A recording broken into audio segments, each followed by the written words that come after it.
Corsas.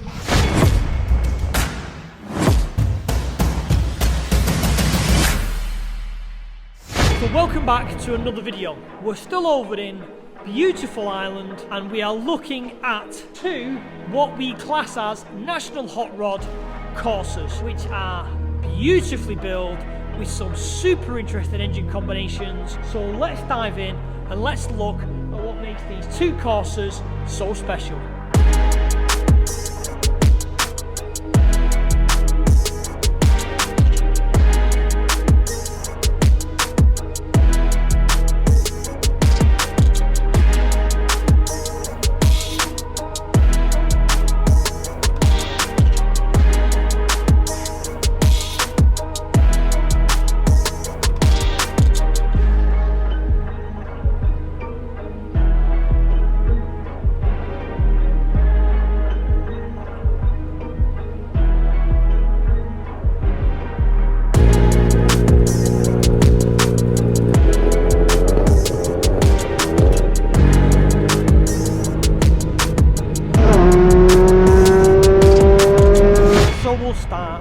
This one. Anyone who knows the channel knows that I'm a Corsa fan. So when I first saw these online, they really stood out with me. So when this one, which is very kind of out there, different, stands out, this was some of the reason why I had to come over and see their builds. So this is what you class as a National Hot Rod Corsa B build. It's not technically a Corsa B, it's a Corsa B full fiberglass shell. So none of the panels on this car, including the roof, are metal. It is all fiberglass, wide arched on a full space frame chassis. You can literally build it in any iteration, any engine, any setup, gearbox, back axle, you name it, you can do it. I don't know whether these regs for the National Hot Rod series, but these guys are doing these kind of builds for super fast track cars to have some fun in. So this is a 3-litre Jaguar engine out of an S-Type. It is coupled up with a 5-speed Jaguar gearbox. That there will be a, how can I put it, a fantastic setup because it will give you the V6 torque, but it also, with the throttle bodies, which are off a Triumph triple bike, it will also give you the revs. So this thing will make around 300 horsepower normally aspirated. And people are going to question, well, why the Jag engine? When you look at maybe an XE or a Duratec or something along them lines, you can start looking at thousands and thousands of pounds to make the 300 horsepower NA mark. But this thing is literally a stock block and head with a set of Triumph triple throttle bodies, and then this, we're obviously on standard management because it's going to be running on Maxxis ECU. On a standard engine will make 300 horsepower. It shows you don't have to spend a fortune on these, you know, throttle bodied or carbureted engines to make good power. So what I like about this is the engine is so far back into the car. I love how they've cut the windscreen out to get the throttle bodies to stick through. And I'm looking forward to in the future coming back and having a drive in this thing, because I feel being sat in the driver's seat, having the trumpets just there, will be an experience on its own. Being able to hear the engine sucking all that air in, I think it's going to be awesome. It's sat so far back for weight distribution. Because it's behind the front axle, it's a bit more classed as mid-engined. It shows that these space frame cars can be built in any way, shape or form. Down here we've got, again, double wishbones all round, custom exhaust manifold, which is in the process of being finished off, which is going to come down. I don't know where it's going to finish. It's got, again, I think it looks like an Escort Mark II rack with Escort Mark II front uprights, electronic water pump. It's got all the toys to make this front end fully adjustable and work on a track. I think everyone can appreciate a good, complicated roll cage. I find them amazing, the amount of additional work that's involved in doing this, but it looks stunning. And I do like how you can literally look down and see the bars go off into the front of the car. And what is super interesting is the way they move the seats behind the B pillar.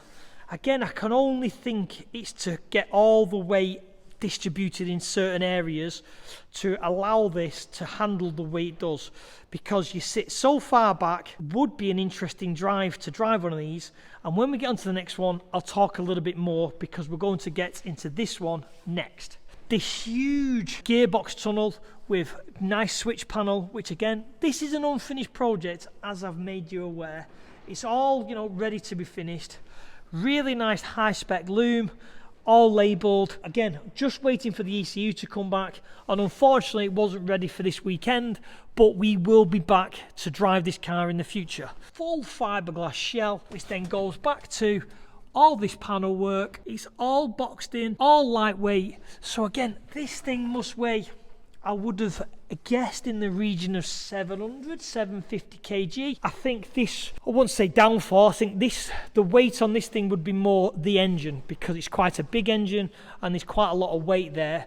But they have done a great job of moving it so far back to distribute it. You can just see. So I think the fuel tank's really far back. Again, I would have thought that's for weight distribution, to put some weight a little bit behind the axle, the rear axle. But again, all the points for the suspension are all nicely tied into the roll cage. It shows that whatever you do with a space frame shell, you can make it however you want, to whatever spec you want. So let's dive in to this one, which is a fully finished car.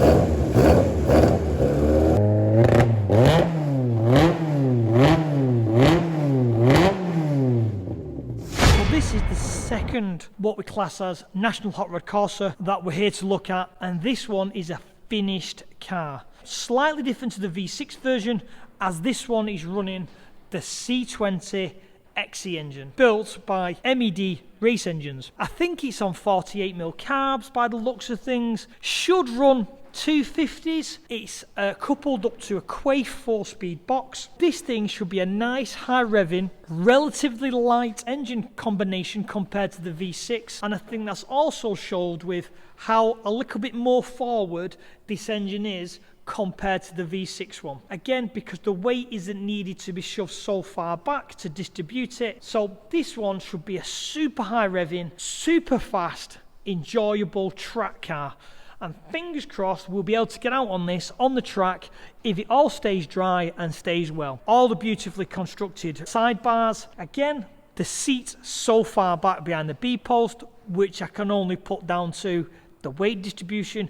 And I'm really looking forward to, if I can get out in this thing, is to see how it handles and how it feels being so far back in a Corsa B, because as people know, I've driven hundreds, if not thousands, of Corsa Bs at many power levels, so it'd be interesting to see how this one is slightly different. And yes, it is a full space frame car, and yes, it's probably not going to handle the same as a Corsa B, but obviously as an aesthetics point, it's very, very interesting to see what it's going to be like. Full fiberglass shell, full space framed, full roll caged, English back axle, coilovers all round. Everything over here seems to run Escort Mark II or Sierra stuff. Hubs, steering arms, all seems to be Escort. Giant rev counter, all your gauges, what have we got, water temperature, voltage, all the usual. Again, pedals. I'm really looking forward to sitting in here to see what it feels like to be kind of lay down, lay back in this seat,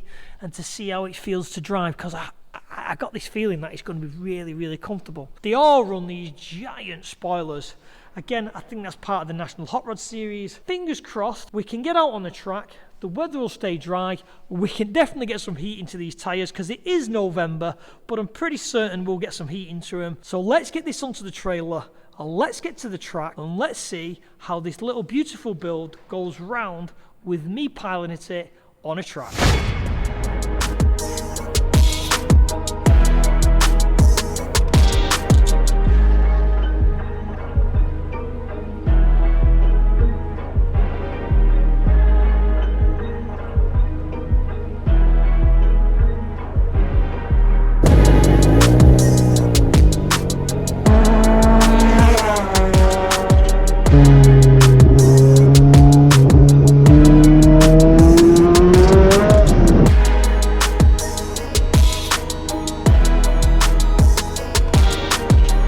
So we've arrived at Kirkstone race circuit. We're very near the coast. Beautifully for today is we have got the full place to ourselves. So there's literally us, the 3 cars, the full circuit. So we're going to get so much time inside the cars to try and test them and see what they're all like. So I'm very excited. It's absolutely freezing cold, but hey, let's enjoy the day and let's, fingers crossed, we'll keep them all in one piece. And we'll have a bit of fun. Stay on the outside, there was a rock. He's your man to the front. Right, no problem. So stay on.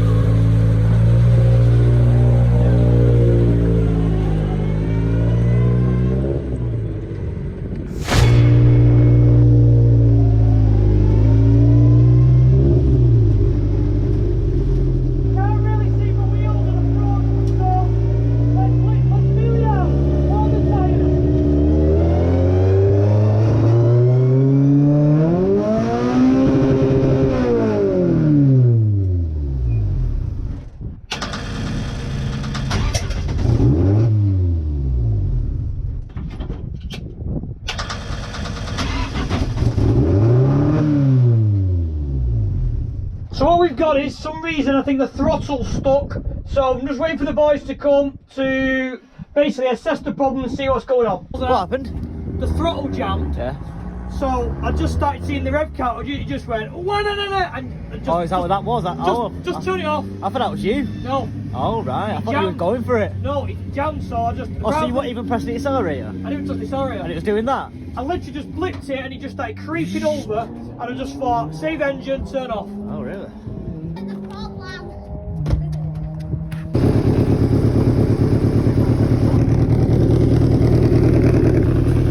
Excited, this one. Different feeling.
places, will it?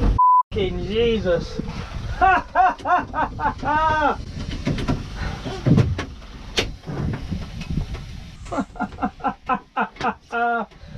Sorry, Willie, mate. Exactly the same place.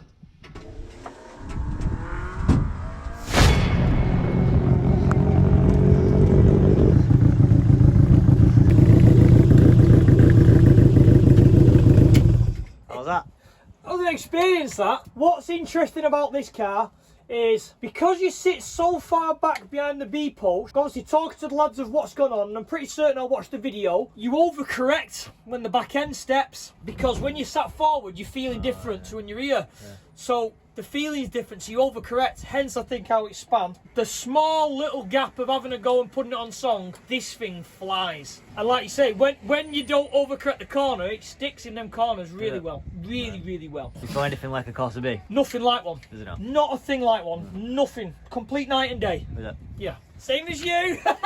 What an experience this thing is. This is an animal. It was pristine when we first started, and me and Willie, who's part of the RS Fabrication team, span off at the exact same spot, to the point of, if you could scope and look at the grass, you will see our tyre marks as we slide are identical. Couldn't put it down to, I'm not very experienced in rear-wheel drive by far, but because you sit so far behind the B post, you overcorrect the steering, which I think spun us out. I'm sure the in-car footage will show when this thing is on song, it is on song. It pulls phenomenally. This was always a bit of a shakedown for all the cars before they go up for sale to new customers, because there's no point selling a car when there's problems.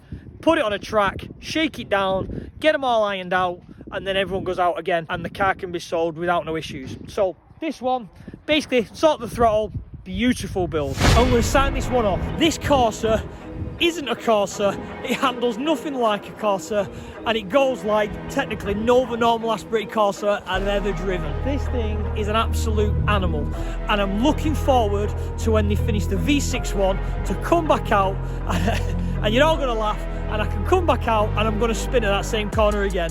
But it'll be good to have that experience. I never thought, you know, these national hot rod cars would be so fun to drive. So it's a strange feeling in that little thing where it's like it's got a second power band. Very strange feeling, but I loved it. I loved every minute of this. And a little sneak preview of, I think we've bought a track car.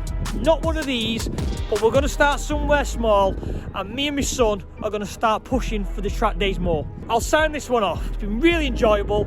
Thanks to the lads at RS Race Preparation and Fabrication. This part of the day has been perfect. Couldn't ask for a better set of lads, couldn't ask for any better cars.